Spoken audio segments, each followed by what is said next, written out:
আমাদের দেশে honours masters এবং উচ্চশিক্ষা করার পরেও তারা ইংলিশে কথা বলতে পারছে না। একটি কথা আমাদের সবাইকে মনে রাখতে হবে, ইংলিশ কিন্তু একটা ল্যাঙ্গুয়েজ, বাংলার মতো একটা ল্যাঙ্গুয়েজ। কিন্তু ইংলিশ ভাষাটি এত গুরুত্বপূর্ণ একটি ভাষা যে গোটা বিশ্বকে নিয়ন্ত্রণ করছে এই ইংরেজি ভাষা দিয়ে, এবং সেটাকে আমরা কমিউনিকেশন স্কিল বলি। আমরা অনেকগুলো স্কিলের কথা নাম শুনেছি। আমরা গ্রামার শিখতে গেলে, ভাষা শিখতে গেলে আমরা চারটা স্কিলের কথা জানি। লিসেনিং স্কিলের কথা জানি, স্পিকিং, রাইটিং, রিডিং, চারটা দক্ষতা রয়েছে আমাদের এখানে।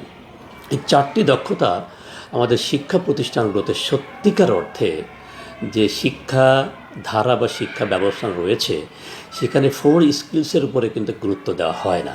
আমরা দেখি নাই কেমন করা হচ্ছে। আমরা ফার্স্ট পার্ট, সেকেন্ড পার্ট ইংলিশে পড়ি। আমরা এই ফার্স্ট পার্ট, সেকেন্ড পার্টের মধ্যে যে আরও চারটি দক্ষতার একটা বিকাশ রয়েছে, এই বিকাশটা কাগজে কলমে আছে, কারিকুলাম ডেভেলপমেন্টের মধ্যে আছে, বাট বাস্তবে প্রয়োগ করার মতো দক্ষ শিক্ষকের অভাব রয়েছে এবং শিক্ষার্থীদের আন্তরিকতার অভাব রয়েছে। কারণ আমাদের দেশের শিক্ষা ব্যবস্থার মধ্যে ম্যাক্সিমাম লক্ষ্য থাকে জিপিএ 5 পেতে হবে। উচ্চ শিক্ষার জন্য কি করতে হবে এদিকে চিন্তা দেন না। জিপিএ 5টা হলেই মনে করে তারা আমরা চাকরি ক্ষেত্রে ভালো করতে পারবো, কিন্তু এটা কখনো ভাবে না যে ভালো শিক্ষক হতে গেলে, ভালো শিক্ষাবিদ হতে গেলে, ভালো ক্যারিয়ার গঠন করতে গেলে কমিউনিকেশন স্কিলটা খুবই ইম্পর্ট্যান্ট। আপনারা নিশ্চয়ই জানেন যে আমরা একটি ব্যক্তি যে শিক্ষিত হন, দুইটা স্কিল থাকে, একটা সফট স্কিল, একটা হার্ড স্কিল। তো সফট স্কিল এবং হার্ড স্কিলটা কী জিনিস? আমরা সার্টিফিকেট পাচ্ছি, 1, 2, 3, 4 থেকে অনার্স পর্যন্ত যাচ্ছি, মাস্টার্সে যাচ্ছি, একটা সার্টিফিকেট পাচ্ছি। আমরা কয়েকটা সার্টিফিকেট নিয়ে আমি সার্টিফিকেটধারী, এটা হার্ড স্কিল। সফট স্কিল কিন্তু ইম্পর্টেন্ট। তার মধ্যে অন্যতম এবং ফরমোস্ট রিকোয়ারমেন্ট হচ্ছে how to communicate with the others. So while communicating with the other people or fellow colleagues or the social people, you have to understand how you are addressing to the people very politely, how you are addressing the people with acceptably, whether you are accepted to the others, whether you are trying to communicate with the others in a commanding voice or in the acceptable voice. That is very important.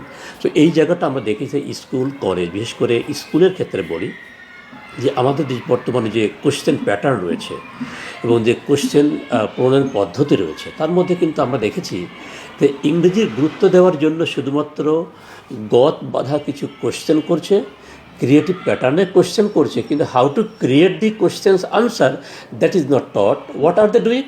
They are following the guide books, they are following the coaching books or what's etcetera they are following. But এইখানে কিন্তু আমাদের reading স্কিলটা এবং communication বা যে speaking স্কিলটাকে develop করতে হবে। অনেক ছেলেমেয়েরা আছে যারা অনার্স পাস করার পরে, মাস্টার্স পাস করার পরে তারা কিন্তু ইংরেজি জানে, but they can't express themselves. তারা কথা বলতে পারে না, মুখ দিয়ে কথা ছড়াতে পারেন। তার মানে এই কমিউনিকেশন ডেভেলপমেন্টটা একেবারেই পোর স্টাইলে আমাদেরকে পড়ানো হচ্ছে।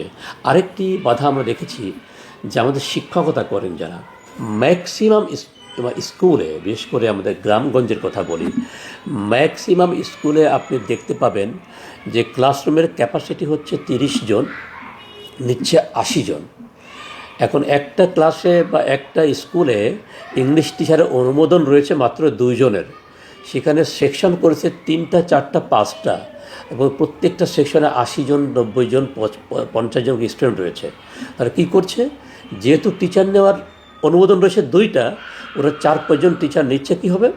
যে সোশ্যাল পলিটিক্যাল সায়েন্সের টিচার তাকে দিয়ে ইংরেজি পড়াচ্ছে, যে বাংলার টিচার তাকে ইংরেজি পড়াচ্ছে, যেটা ইংরেজি ভালো জানে, সে অঙ্কের টিচার ইংরেজি পড়াচ্ছে। তাহলে অবস্থাটা কী দাঁড়ালো? একটা জিনিস খেয়াল করি যে যিনি ইংরেজি সাহিত্যে পাশ করেছে, ইংরেজি ভাষায় পাশ করেছে, তার পড়ার স্টাইল আর একজন পলিটিক্যাল সায়েন্সে পাশ করা পড়ানোর ইংরেজি পড়ানোর স্টাইল কিন্তু এক হবে না। নাম্বার 1। নাম্বার 2 হলো, এটা হলো আমাদের ইংলিশ টিচারের অবস্থা। তার মানে নন ইংলিশ ম্যানকে দিয়ে আমরা ইংলিশ শেখাচ্ছি, তো কোনোভাবে সম্ভব না সে শুধু ওই গাইড বই পড়ে ভয়েস ন্যারেশন কেমন করাতে হয় এটা শেখাতে পারবে, এসে রাইটিং কেমন করতে এটা শেখাতে পারবে। আরেকটি বিষয় হলো যে আমাদের অন্য সাবজেক্টে কী অবস্থা। বাংলার কথা আমরা বাদ দিলাম, ইংরেজির ক্ষেত্রে আপনারা খেয়াল করুন যে আমাদের পলিটিক্যাল সায়েন্সের কথা বলি, ইতিহাসের কথা বলি, ইকোনমিক্সের কথা বলি, ম্যাথের কথা বলি, সব জায়গায় কিন্তু ইংরেজির টার্ম রয়েছে। কিন্তু দুর্ভাগ্যজনক সত্য যে সায়েন্সের মতো সাবজেক্টে প্রত্যেকটা প্রত্যেকটা টার্ম কিন্তু ইংরেজিতে, বাট বাংলা মিডিয়ামে হওয়ার কারণে বাংলায় টার্মগুলো পড়ানো হচ্ছে, স্মরণিকা পড়ানো হচ্ছে। কখনো কিন্তু পড়ানো হচ্ছে না যে এর যে ইংরেজি একটা টার্ম থাকতে পারে যেটা সারা বিশ্বে অ্যাকসেপ্টেবল। আমাকে মেডিকেল সায়েন্সে পড়তে গেলে আমাকে ইংরেজি টার্ম শিখতে হবে, বাট এই স্কুল লেভেলে কিন্তু শেখানো হচ্ছে না। তো এই সকল ক্ষেত্রে দেখা যাচ্ছে আমাদের শিক্ষকদের মধ্যে শিক্ষা দান পদ্ধতিতে ত্রুটি রয়েছে, আমাদের শিক্ষকদের ইংরেজি না জানার একটা ত্রুটি রয়েছে, আমাদের শিক্ষকদের মধ্যে কমিউনিকেশন স্কিল অনেক প্রবলেম রয়েছে। আপনি জেনে অবাক হবেন যে আমরা যে শিক্ষক যারা করি বা টিচিং প্রফেশনে যারা আমরা রয়েছি, অবাক হয়ে যাবেন যে আমাদের শিক্ষকেরা বাংলায় কিন্তু অনেক ক্ষেত্রে ভালোভাবে কথা বলতে পারছেন না, ওই গেয় ভাষায় কথা বলছেন। যিনি বাংলার টিচার তিনিও কথা বলছেন যেন একটা আর্ট পড়ে একটা গ্রামের করে ভাষায় কথা বলছেন। আমি বলছি না যে আঞ্চলিক ভাষা বলা যাবে না, but when you are going to teach something to the students, you have to speak very standard language,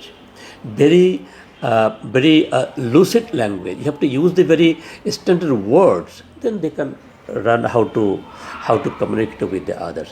এইসব প্রবলেমটা কিন্তু আমাদের দেশে সবথেকে বেশি মাত্রা ধারণ করছে। আরেকটি বিষয় হলো আমাদের দেশের শিক্ষার একটা বৃহৎ জনগোষ্ঠী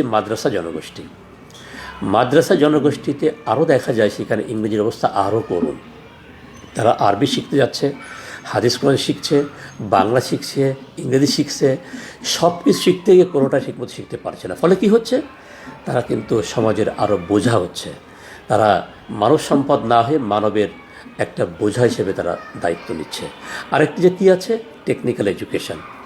আমাদের দেশে একটা প্রচলন আছে, কে টেকনিক্যাল স্কুলে ভর্তি হয়, যার পড়াশোনায় মনোযোগ নাই, পড়াশোনা করতে চায় না, ফিজিক্যাল এডুকেশনের কলেজে ভর্তি হয়। কারা ভর্তি হয়?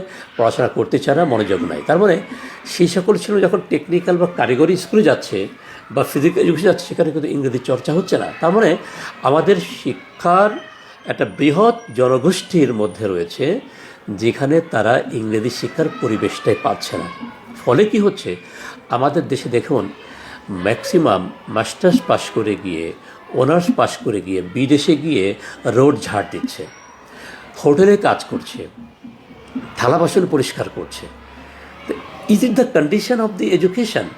Education should be like that, যে war ever he is there সে কিন্তু লিড দিতে পারবে এডুকেশনে। তো এডুকেশনের জায়গাটা আমার যে পরামর্শ সবসময় থাকে যে আমরা যখন ছেলেমেয়েদেরকে পড়াতে চাই, আমাদের ভালো স্কুল চয়েস করতে হবে। আমরা শিক্ষকরা যারা রয়েছি, যারা আমাদের শিক্ষক নিয়োগকর্তা, যারা সরকার রয়েছেন, কোম্পানি রয়েছেন, সংস্থা রয়েছেন, শিক্ষক নিয়োগের ক্ষেত্রে সর্বোচ্চ মেধা এবং সর্বোচ্চ পেমেন্ট দিয়ে তাদেরকে নিয়োগ দিতে হবে। তাহলে হবে কি, তাহলে শিক্ষকতার মান তারাই ফিরিয়ে আনতে পারবে। আমরা কি করি, যখন আমরা কোথাও চাকরি পাচ্ছি না, টিসিএস হচ্ছে না, বা কোনো সরকারি চাকরি হচ্ছে না, বা কর্পোরেট জবে ভালো করতে পারছি না, তখন আমরা বিভিন্ন পন্থা অবলম্বন করে সুপারিশ করে শিক্ষকতা পেশায় চলে আসতে ম্যাক্সিমাম জায়গাতে এই ঘটনা ঘটছে। তবে একটি জিনিস আমি খুব আনন্দের সঙ্গে বলতে চাই যে ইংলিশ মিডিয়াম এডুকেশন সিস্টেমে বর্তমান বাংলাদেশে বিরাজ করছে, এটা আনডাউটেডলি এটা ওয়ার্ল্ড ওয়াইড গ্লোবালি কম্পিটেন্ট একটা কারিকুলাম কিন্তু আমরা ফলো করছি। তো এটা এখানে দেখা যায় যে এখানে দুইটা জিনিস আপনি সবসময়, আমি প্যারেন্টদেরকে একটা কথা বলে থাকি মোটিভেশনাল স্পিচে, আমি বলে থাকি যে ইংলিশ মিডিয়ামে ছেলেমেয়েরা পাস করার পরে, ইভেন এ লেভেল করার পরে যদি নর্মাল ডিগ্রি পাস গ্রাজুয়েশন নিয়ে থাকে, যদি কোনো কর্পোরেট কালচারের কোনো চাকরিতে 20 জন অ্যাপ্লাই করে এবং পোস্ট যদি একটা থাকে, তো একটা পোস্টের জন্য 20 জন থেকে যদি কাউকে চাকরি দেয়, তাহলে ইংলিশ মিডিয়ামে সে চাকরি পাবে। কারণ তার কমিউনিকেশান স্কিল, তার ল্যাঙ্গুয়েজ প্রফিসিয়েন্সি আউটস্ট্যান্ডিং, তার বডি ল্যাঙ্গুয়েজ, তার অ্যাপ্রোচ, তার motivational sessions, counter part, all the things are very attractive. Automatically employer will be very attracted and very much biased upon the communication skills. তো এই জায়গাটা আমাদের আসলে মূল বাধা হলো যে টিচিং মেথোডলজিটাকে উন্নত না করা, টিচারদেরকে ট্রেন আপ না করা, টিচারদেরকে ইংরেজির প্রতি সবল করে না তোলা, এটা বড় একটি বাধা রয়েছে।